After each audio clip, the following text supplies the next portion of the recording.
ეს საკმაოდ ინტენსიურად ბევრი მული ვნახეთ, არა სხვადასხვა ტიპის მული ამ ტურიზმთან დაკავშირებით, როგორც ჩანს ჩვენ წეღავს ვსჯელობდით მერი იმის შესახებ, რომ ისეთი იგრძნობა, რომ ან ტურიზმის დეპარტამენტი ქვია, ხო?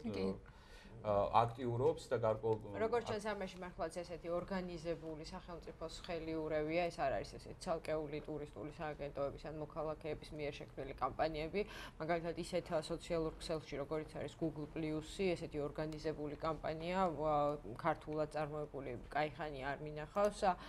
დღეს ვნახე თბილისის შესახებ, როგორც ჩანს ტურისტების რიცხვის გაზრდა ძალიან მნიშვნელოვანია, არ ვიცი სახელმწიფო სტრუქტურებისთვის.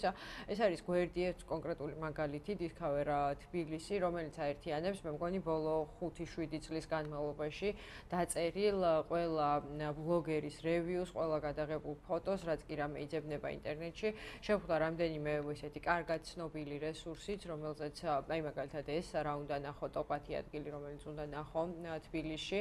აქ არის ცალკეულ კულტურულ ტრადიციებთან დაკავშირებით, კონკრეტულ რეგიონებთან, ანუ სასტუმროებთან, რესტორნებთან დაკავშირებული ინფორმაცია. და ძალიან საინტერესოა თვითონ ის, რას წერს ხალხი. ანუ Google Plus-ი არ არის ის სოციალური ქსელი, რომელიც ძალიან ბევრ მომხმარებელს აერთიანებს, მაგალითად ისე როგორც Facebook-ი, თუმცა არა ამ გვერდზე, არამედ სხვა გვერდზე შემხვდა ერთი უკრაინის მოქალაქე, რომელიც ამჟამად თბილისში, ქუთაისში ცხოვრობს და ის დაახლოებით კი იგივე ინტენსივობით ავრცელებს ინფორმაციას საქართველოს ტურისტული რესურსების შესახებ და მნიშვნელოვანია ის, რომ მის ამ კონკრეტულ ერთ ფოტოს, რომელზეც არის ისეთი სტატისტიკური ინფორმაცია, რამდენი კურორტია საქართველოში, რამდენი სასტუმროა თბილისში და ასე შემდეგ, მოყვა საკმაოდ ვრცელი განხილვა, არაქართულ ენოვანი ტურისტები ერთმანეთს უზიარებდნენ აქ მიღებულ გამოცდილებას, მაგალითად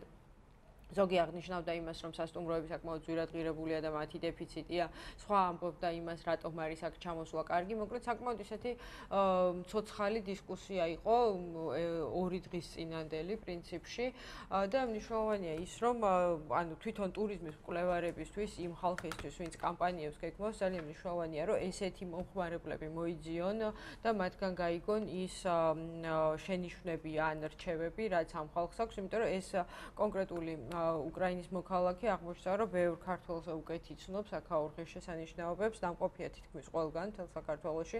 სამწუხაროდ ვერ გავიგე რა მისიით არის ჩამოსული, მაგრამ როგორც ჩანს უკვე საკმაოდ დრო აქვს გატარებული საქართველოში, იმიტომ რომ კარგი დიდი ცოდნა აქვს დაკრობილი. უკრაინელები უკვე მისიით კი არა, მე მგონი ნელ-ნელა გადმოდიან საცხოვრებლად აქეთ და ეს ნაწილობრივ გვახარებს კიდევაც გაცვლა მოქალაქეში შეინიშნება განსაკუთრებით უკრაინელების ესე ხანგრძლივი პერიოდით ჩამოსახვა. გარდა უკრაინელებისა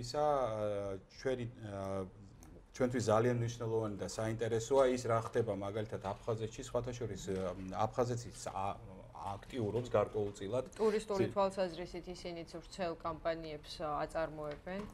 და ჩვენ გვინდა უბრალოდ გაჩვენოთ ერთ-ერთი რგოლი, არ ვიცით რამდენად ოფიციოზის მიერ არის. ოფიციოზის მიერ არ არის ეს გადავამოწმე მოქალაქის მიერ არის გადაღებული და არის რატომაც შევარჩი ახალი 2015 წლის კადრებია, ანუ ახალი. ძალიან საინტერესო განსაკუთრებით მათთვის, ვინც არ არის აფხაზეთში, ანუ უბრალოდ სხვა თაობაა და ნახეთ აუცილებლად ჩვენ გვახსოვს ეს ტერიტორია, რაც აკვირველია ძალიან კარგად. ჩვენ აღარ გვახსოვს, ანუ მე არ ჩვენ აღარ გახსოვს. მე საერთოდ 2 წლის ვიყავი, როცა აფხაზეთში ვიყავი, მაგრამ ესე თუნდაც გზა მახსოვს. ხო, მე ნაყოფით არ ვარ. მით უმეტეს მე ვფიქრობ, რომ ძალიან საინტერესო იქნება, მე უბრალოდ პატარა ანონსაც გავაკეთებ, ძალიან საინტერესო. 11 მაისს არის გადაღებული, ანუ 1 თვის წინაც არა. ძალიან საინტერესო იქნება ალბათ ჩვენი აფხაზი ძმებისათვის, ვინც გვიყურებს და ესმის ქართული, ის თემა, რომელზეც დღეს ვისაუბრებთ ჩვენს გადაცემაში, ამ ჩვენს კავშირებზე ევროპასთან, მით უმეტეს რომ მოლოდინი მე ვკითხულობ ძალიან ხშირად აფხაზურ ბლოგებს და მოლოდინი არის იქაც რომ ევროპელი სტუმარი ჩავიდეს, მაგრამ მერწმუნეთ სამწუხაროდ სანამ ეს ვითარება ჩვენ შორის ასე გრძელდება, ეს ვერასოდეს ვერ მოხდება, ვინაიდან გარკვეული შეზღუდებებია. ამიტომ რუსი ტურისტები საკმაოდ ინტენსიურად არიან. ესეთი ახალი მიმდინარეობა შევნიშნე YouTube-ზე, გრძელი ხანგრძლივი მოგზაურობის ამსახველი ვიდეორგოლების დამზადება და დადება, რამდენიმე ნაწილათაც გიაკეთებენ ამას, ბევრი ვიდეო იძებნება, ძალიან ბოლო 2-3 წელიწადში გაკეთებული. არის ჩემი გამოცდილებიდან არის რამდენიმე ესეთი პატარა სათვისტომო community მეგობრების რუსეთის მოქალაქეების, რომლებიც სახლდებიან მიტოვებულ სოფლებში, თუ არ მეშლება ერთ-ერთი სოფელი იყო სილო არმიანსკაია, თუ არ მეშლება, საერთოდ გადასახლდნენ იქ საკმაოდ ესეთი განათლებული ადამიანები, აი ძალიან დეტალურად შევეცადე რომ გავკვეულიყავი, ანუ ვინ არიან ეს ადამიანები, რა სტატუსით გადადიან. მოდით ეს ნახოთ ჯერჯერობით ეს კადრები. მოკლედ ძალიან მტკივნეულია ამავე დროს და ამავე დროს საინტერესო და საინფორმატიულია ეს ყველაფერი. მაინც რეგულარულად ასე თუ ისე განსაკუთრებით ალბათ ჩემი თაობის ადამიანები, რომლებიც რეგულარულად ჩადიოდნენ, მაინც ვერ ვშორდებით ამ გვერდებს და უბრუნდებით ამ ბლოგებს და ფოტორეპორტაჟებს და ვიდეო რეპორტაჟებს. ხან უბრუნდებით და ჩვენთვის პირიქით, ანუ სულ ახალია და თავიდან გვინდა რომ აღმოვაჩინო.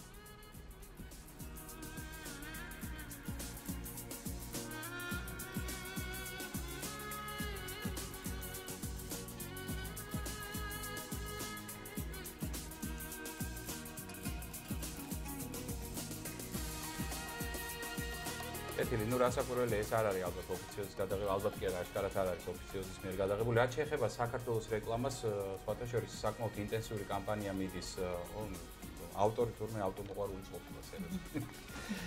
ძალიან ინტენსიური კამპანია გრძელდება Euronews-ზეც, ჩვენი რგოლი გადის, ერთ-ერთი ახალი რგოლი, რომელიც გადაღებული იყო სპეციალურად და ეს ძალიან გვახარებს. მეგობრებო, მოკლედ სეზონი გახსნილია, ყურადღებით უნდა ვიყოთ, მოვიფიქროთ სხვათა შორის ერთ-ერთი თემა, რომელზეც მუშაობთ, ეს არის ის ახალი ბიზნესები, რომელიც შეგვიძლია ძალიან კარგად დავაკავშიროთ, თქვათ, ტურიზმს, მაშინ, როდესაც არა ვართ რაღაცა უზარმაზარი დიდი კომპანია, ვართ ენთუზიასტები, ახალგაზრდა ადამიანები, უამრავი თემაა, რომელზეც შეიძლება მუშაობ. კეთილი, ეს რაც შეეხება ტურიზმს,